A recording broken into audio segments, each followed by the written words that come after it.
Magandang umaga, kuya. Ay kaya nga pala ako tumawag sa iyo ngayon ay upang ipaalam ko sa iyo ang kalalagayan ng itay. Ay bilang panganay, ay ako ay nagbibigay ng respeto sa iyo. Siyempre naman, ikaw ang tinitingala namin bilang kapatid na panganay.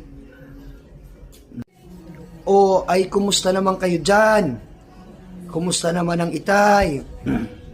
Ay ako na may alam ninyong nandini sa aking paghahanap buhay upang makatulong sa inyo at para sa ating pamilya. Ay kayo na muna ang bahala sa itay. Kung ano man ang aking kakulungan ay pupunuan ko na laang. Kayo na ang bahala riyan.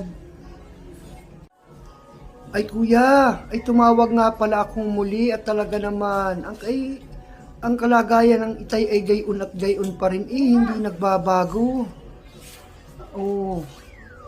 Ay bilang panganay ay siyempre iniintay namin kuya ang iyong desisyon at bilang pagrespeto sa iyo. Talagang ang gusto naming mga kapatid mo ay maramdaman yung presensya mo bilang panganay.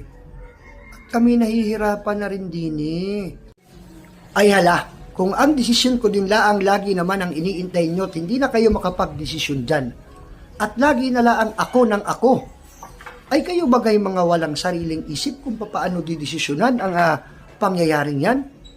Ay hala, ganare, ako'y mabilis magdesisyon dyan. Ako ay uuwi sa isang araw at ari ang desisyon ko. Hala, pag uwi ko, kung ano man ang lagay ng itay, pag uwi ko dyan, patay o buhay, ilibing.